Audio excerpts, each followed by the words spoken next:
ọ̀fẹ́ mi tó fún ọ. Ó tó. Oore ọ̀fẹ́ mi tó fún ọ.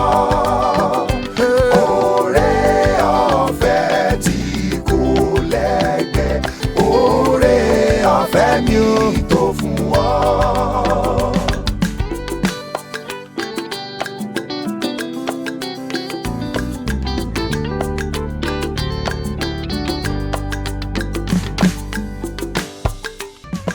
Oore ọ̀fẹ́ mi tó fún ọ.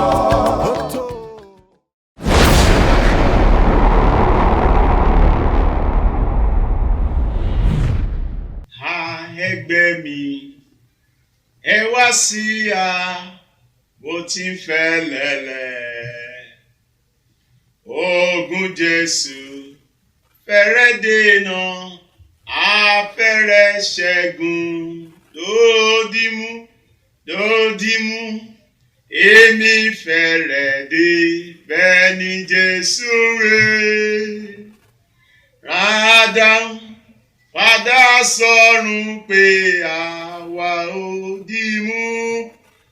Ará mi àti gbogbo etí tó ń gbọ́ mi pátápátá, ojú ìjà láwa o. Nítorí náà, ẹ jẹ́ kí oníkálùkù kó gbé gbogbo ìhámọ́ra Ọlọ́run wọ̀. Gẹ́gẹ́ bí ọ̀rọ̀ Ọlọ́run ṣe sọ nínú ìwé Éfésù orí 6 bẹ̀rẹ̀ láti ẹsẹ̀ 10, ojú ogun láwà. Orí ọ̀rọ̀ tí màá máa pín pẹ̀lú wa lónìí, òun ló ní í ṣe pẹ̀lú máa ja ìjà rere. Máa ja ìjà rere. Ẹni tí ó jà yóò lókun nú. Ẹni tí ó jagun yóò lágbára díẹ̀. Yóò kò yé ṣe ẹni tí ó jẹ́ pé yóò ní ebi tí ń pa mí lójú ìjà. Ṣùgbọ́n lóde òní ọ̀pọ̀lọpọ̀ àwọn èèyàn tó ń jà ebi ń pa wọ́n, bẹ́ẹ̀ wọ́n sì ń ṣubú. Àwọn èèyàn ń ṣubú lójú ìjà. Mo gbà ládùúrà lórúkọ Jésù bó ṣe ń gbọ́ mi, ò ní ṣubú. Agbára àjíǹde yóò gbé ọ ró. Ẹ jẹ́ a gbàdúrà. Orúkọ Jésù, ní orúkọ Jésù, Olúwa, a béèrè oore ọ̀fẹ́ lówùúrọ̀ yìí lọ́jọ́ òní, ẹ jẹ́ a rí àánú gbà. Gbogbo etí tó ń gbọ́ mi lónìí lórúkọ Jésù, ẹ rí àánú gbà. Yóò dára fún wa o. Jésù Olúwa wa. Àmín. Mo sọ orí ọ̀rọ̀ wa fún wa lẹ́ẹ̀kan, máa ja ìjà rere. Àti iléeṣẹ́ móhùnmáwòrán Seed of Life Television, ó lẹ́tí ń gbóhùn mi. Ní gbogbo ojoojúmọ́ lọ́lọ́run sì fún wa láǹfààní oore ọ̀fẹ́ yìí. Yóò wù wá tẹ́ ẹ bá lè subscribe. Ẹ rí bọ́tìnì pupa ní ojú móhùnmáwòrán wa yẹn. Ẹ bá wa tẹ̀ ẹ́ láti subscribe. Tẹ́ ẹ bá ti tẹ̀ bọ́tìnì aago náà wà lẹ́gbẹ̀ẹ́ rẹ̀. Ẹ tẹ òun náà, òun ni yóò máa rán yín létí ní gbogbo ìgbà tí àwọn ọ̀rọ̀ Ọlọ́run, àwọn ọ̀rọ̀ oore ọ̀fẹ́ bá ti jáde sórí afẹ́fẹ́. Ẹ̀yin náà lè máa jẹ alábàápín ní inú rẹ̀. Bákan náà ẹ pín pẹ̀lú gbogbo àwọn èèyàn yín, àwọn ará yín, ọ̀rẹ́ yín ní ibi gbogbo tí wọ́n wà. Ṣé rí pé ayé sì ti dáadé? Kò sí péyàn ń bẹ ní Canada lọ́wọ́lọ́wọ́, yóò gbọ́ ohùn yìí. Péyàn ń bẹ ní Australia, yóò gbọ́ ohùn yìí. Kódà bó mẹ́ Saudi Arabia, á gbọ́ ohùn yìí. Bẹ́ẹ̀ ni oore ọ̀fẹ́ Ọlọ́run ó sì kárí gbogbo ayé. Lórúkọ Jésù yóò dára fún wa. Mo ní yóò dára fún wa. Tẹ́ ẹ bá sì ní àwọn béèrè, ẹ fi ránṣẹ́ sí wa. Máa ja ìjà rere. Máa ja ìjà rere. Màá kà fún wa nínú ìwé Tímótì 2 orí 4 ẹsẹ̀ 8 tó síwájú. Ìwé Tímótì, Paul àpọ́sítélì ló kọ sí Tímótì 2 orí 4 láti ẹsẹ̀ 1 sí 9. Ọ̀rọ̀ Ọlọ́run kà báyìí. Ó ní nítorí náà mo pàṣẹ fún ọ níwájú Ọlọ́run àti Kristi Jésù, ẹni tí yóò ṣe ìdájọ́ alààyè àti òkú, àti nítorí ìfarahàn rẹ̀ àti ìjọba rẹ̀. Wàásù ọ̀rọ̀ náà, ṣe àìsinmi ní àkókò tí ó wọ̀ àti àkókò tí kò wọ̀. Báni wí, ṣe ìtọ́ni, gbani níyànjú pẹ̀lú ìpamọ́ra àti ẹ̀kọ́ gbogbo. Nítorí pé ìgbà yóò dé tí wọn kì yóò lè gba ẹ̀kọ́ tí ó yè kooro, ṣùgbọ́n bí wọ́n ti jẹ́ ẹni tí etí ń rin, wọ́n ó lọ kó olùkọ́jọ fún ara wọn nínú ìfẹ́kúfẹ̀ẹ́ ara wọn. Wọ́n ó sì yí etí wọn padà kúrò nínú òtítọ́. Wọ́n ó sì yí padà sí ìtàn asán. Ṣùgbọ́n máa ṣe pẹ̀lẹ́ nínú ohun gbogbo. Máa farada ìpọ́njú. Ṣe iṣẹ́ evangelist. Ṣe iṣẹ́ ìránṣẹ́ rẹ láṣepé. Nítorí à ń fi mí rúbọ nísinsìnyí àti lọ mi súnmọ́ etílé. Èmi ti ja ìjà rere. Èmi sì ti parí eré ìje mi. Èmi ti pa ìgbàgbọ́ mọ́. Láti ìsinsìnyí lọ, a fi adé òdodo lélẹ̀ fún mi tí Olúwa onídàájọ́ òdodo yóò fi fún mi ní ọjọ́ náà. Kì í sì ṣe kìkì èmi nìkan, ṣùgbọ́n pẹ̀lú fún gbogbo àwọn tí ó fẹ́ ìfarahàn rẹ̀. Èyí ni ọ̀rọ̀ Ọlọ́run tí mo kà fún wa nínú ìwé Tímótì kejì orí 4 ẹsẹ̀ 1 sí 8.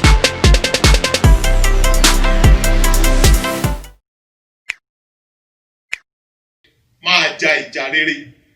Kìí ṣe ìjà ẹ̀ṣẹ̀ ni mo ní kéèyàn máa jà káàkiri. Bẹ́ẹ̀ ni Bíbélì ò sọ pé ká máa lùyàn káàkiri kó máa kókù mọ̀. Ìwọ area boys tó péré tó sọ̀rọ̀ ẹ̀dọ́ máa dúgbò. Ìjà bẹ́ẹ̀ yẹn kọ́ wọ́n ní ìjà ọ̀dọ́là. Bẹ́ẹ̀ ni ìjà ọ̀dọ́là yóò kàn sí ọ léṣe ni. Eyín rẹ tó káyẹn náà ìwọ náà mọ̀ pé ìjà ni. Nítorí náà irú ìjà bẹ́ẹ̀ kọ́ mò ń bọ́ sọ. Ìjà ti ìgbàgbọ́ ó ní mò ń sọ lówùúrọ̀ yìí. Ìjà àgbàgbọ́ náà sì rèé kìí ṣe èyí tá a fojú jà. Kìí ṣe èyí téèyàn kókù mọ̀ tó ń kó ẹ̀ṣẹ̀ tó ń kó bọn. Ìjà ìgbàgbọ́ nínú Olúwa ni. Àwọn ọ̀rọ̀ Ọlọ́run la sì máa fi ń ja irú ìjà bẹ́ẹ̀. Nítorí náà gbọ́ dáadáa. Pọ́ọ̀lù àpọ́sítélì ó ní mo pàṣẹ fún ọ ní Tímótì torí pé ó mọ ìṣe pàtàkì ọ̀rọ̀ Ọlọ́run. Ọ̀rọ̀ Ọlọ́run lèèyàn ó ní nínú rẹ̀ tí ó fi máa dojúkọ gbogbo àrékérekè Sátánì. Nítorí náà kìí ṣe ìjà ogun, kìí ṣe ìjà gídígbò èyí tí a lè fojú rí. Àwọn ìjà ẹ̀mí là ń sọ nípa rẹ̀. Ìjà rere tá à ń sọ lónìí, ìjà ìgbàgbọ́ là ń sọ. Wàá máa gbọ́ kí ni ìṣe pàtàkì ọ̀rọ̀ Ọlọ́run. Ní ẹsẹ̀ 6 àkọ́kọ́ yẹn ó fìdí rẹ̀ múlẹ̀. A lè sọ tán ní abẹ́ àkókò yìí. Bọ̀ mo gbà ládùúrà, mo gbàgbọ́ wípé Ọlọ́run yóò túmọ̀ ọ̀rọ̀ rẹ̀ sí ọkàn àyà rẹ̀.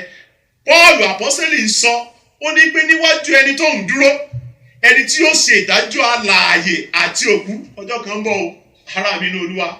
Ìdájọ́ ń bọ̀ o. Nítorí náà má dúró rárá àti rárá láti fàyè rẹ fún Jésù. Ìwọ tí wọ́n wí pósẹ̀ tí ń sọ má jẹ́ ó sú ọ. Ojú ogun la wà. Dákun tẹ̀síwájú. Mọ́ ti ìfìdálélẹ̀. Ọlọ́run ò bá ti sẹ́ pé kó o síwọ́ má síwọ́. Nítorí pé ó léwu. Kí èrè ìgbẹ̀yìn, èrè tó tọ́ sí wa níkẹyìn kó lè bá tò wá lọ́wọ́. Nítorí wá nílò láti máa ṣe rèé. Wàá máa wàásù ọ̀rọ̀ náà ní gbogbo ìgbà láì sinmi. Nígbà tó wọ̀ àti nígbà tí ó wọ̀ ó ti rẹ ọkàn rẹ. Mo béèrè oore ọ̀fẹ́ fún ọ. Lórúkọ Jésù, Ọlọ́run yóò tún oore ọ̀fẹ́ rẹ ṣe. Yóò tún agbára rẹ ṣe. Má jẹ́ oṣù ọ̀sà, ẹnu ojú ìjà la wà. Ó ní nítorí pé àkókò gan ti dé, ẹ wo àyíká wa. Àwọn ìfẹ́ ọkàn àwọn èèyàn ti ń tutù. Ìwọ náà ń gbọ́ mi lónìí, bóyá ìfẹ́ rẹ ti ń tutù. O lè wàásù ọ̀rọ̀ yẹn dáadáa mọ́ bó ṣe tọ́ àti bó ṣe yẹ. Dákun béèrè fún oore ọ̀fẹ́ sí i. Mo béèrè okun fún okun sí i. Lórúkọ Jésù, Ọlọ́run yóò fi fún ọ. Àwọn èèyàn ò gbẹ́kọ̀ọ́ tó yè kooro mọ́. Ìlànà èèyàn fi ń sá káàkiri. Ìjọ kan di rádaràda. Àwọn èèyàn rẹ́kọ̀ọ́ tó yè kooro mọ́. Wá ìjọ Ọlọ́run tí wọ́n ti ń sọ̀rọ̀ ẹ̀kọ́ ọ̀rọ̀ Ọlọ́run tó yè kooro. Òun ló lè ráyé ẹ lọ́wọ́ bọ̀dá. Òun ló lè ráyé ẹ lọ́wọ́ màmá. Ẹ kúrò nínú àwọn àwùjọ atannijẹ. Nítorí pé kò sí ire kankan tí wọ́n lè ṣe fún yàn. Wàá máa gbọ́ bí ọ̀rọ̀ Ọlọ́run bá wá yí ọ dáadáa. Ìjà ń bẹ lọ́wọ́ ọ̀wọ́ náà láti jà. Ìjà rere ti ìgbàgbọ́. Òun lẹ́sẹ̀ kejì yẹn wá sọ. Ó ní èmi ti ja ìjà rere. Apostle Paul àpọ́sítélì ló sọ. Ó ní èmi ti parí eré ìje mi. Èmi ti pa ìgbàgbọ́ mọ́. Ǹjẹ́ ń pa ìgbàgbọ́ mọ́? Ǹjẹ́ wọn náà lè fọwọ́ sọ̀yà? Ṣùgbọ́n àjọ wà lójú ìjà ni. Jájọ mọ́ ọjà lọ. Gbogbo ibi iṣẹ́ ló wà ní. Ibi tó ti ń tajà ní. Ilé ìwé ni. Inú ilé rẹ ni. Ẹ máa pín ọ̀rọ̀ Ọlọ́run gẹ́gẹ́ bó ṣe tọ́ àti bó ṣe yẹ.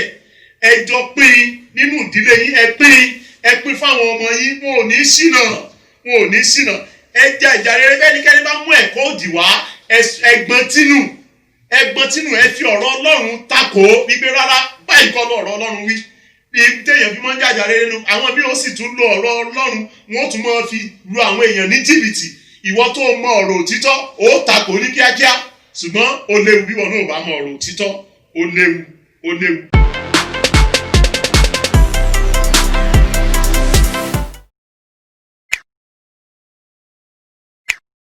Ẹsẹ̀ kẹjọ wá ní pé tí mo ti dánu dúró lẹ́ẹ̀kan, ó ní pé láti ìsinsìnyí lọ a fi adé ògo lélẹ̀ fún mi tí Olúwa onídàájọ́ òdodo yóò fi fún mi ní ọjọ́ náà, kì í ṣe kí èmi nìkan, ó ní kì í ṣe kìkì èmi nìkan, ṣùgbọ́n fún gbogbo àwọn tí ó ti fi ìfarahàn rẹ̀, tí ó nífẹ̀ẹ́ sí ìfarahàn rẹ̀.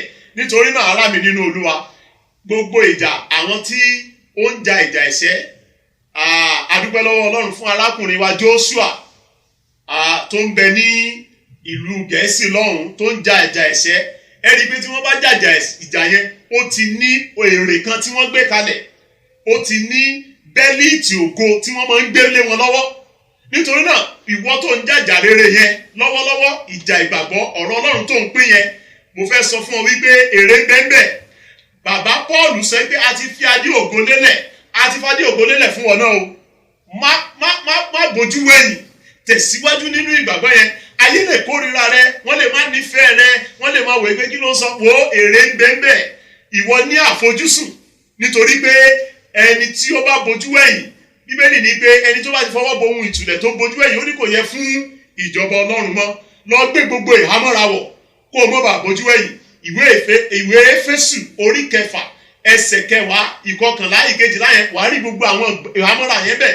Ìgbàgbọ́, àdúrà, ọ̀rọ̀ Ọlọ́run, gbogbo rẹ̀ ó ní yóò ràn ọ́ lọ́wọ́ tí ogun ayé òfin ní borí rẹ̀, tí àwọn ẹ̀kọ́ òdì àti ìgbà àti àwọn ẹ̀sìn òdì èyí tó yí wa po, àwọn afẹ́fẹ́ òdì tó ń fẹ́ gidi tí òfin ní fẹ́ lù ọ́, àwọn ìhámọ́ra tó nílò láti gbé ni, ìjà rere tó nílò láti jà yẹn. Mo sì gbà ládùúrà lórúkọ Jésù Kristi wípé ò ní bọ́ sọnù.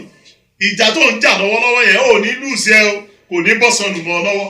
Agbára tí gbéniró nínú ìgbàgbọ́ yóò gbé èmi àti ẹ̀rọ lórúkọ Jésù. Orí ọ̀fẹ́ láti gbadé ológo yẹn, láti gba àmì ẹ̀yẹ yẹn, Olúwa yóò fi fún gbogbo wa ní orúkọ Jésù Kristi Olúwa wa, àmín. Bóyá o ti rí ọkàn rẹ, jẹ́ a jọ gbàdúrà papọ̀ ní orúkọ Jésù.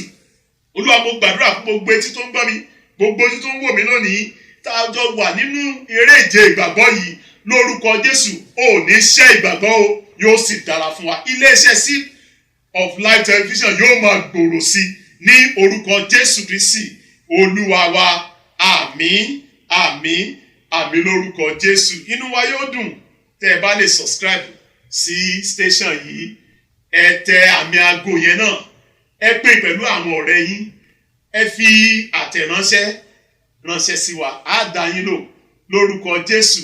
Nígbà tí yóò bá tún dìgbà mìíràn, bí Jésù bá fa bíbọ̀ rẹ̀ sẹ́yìn, ò ní ṣíwọ́ ọjà, ayé ò ní já ọbọ. Jésù Olúwa wa, àmín.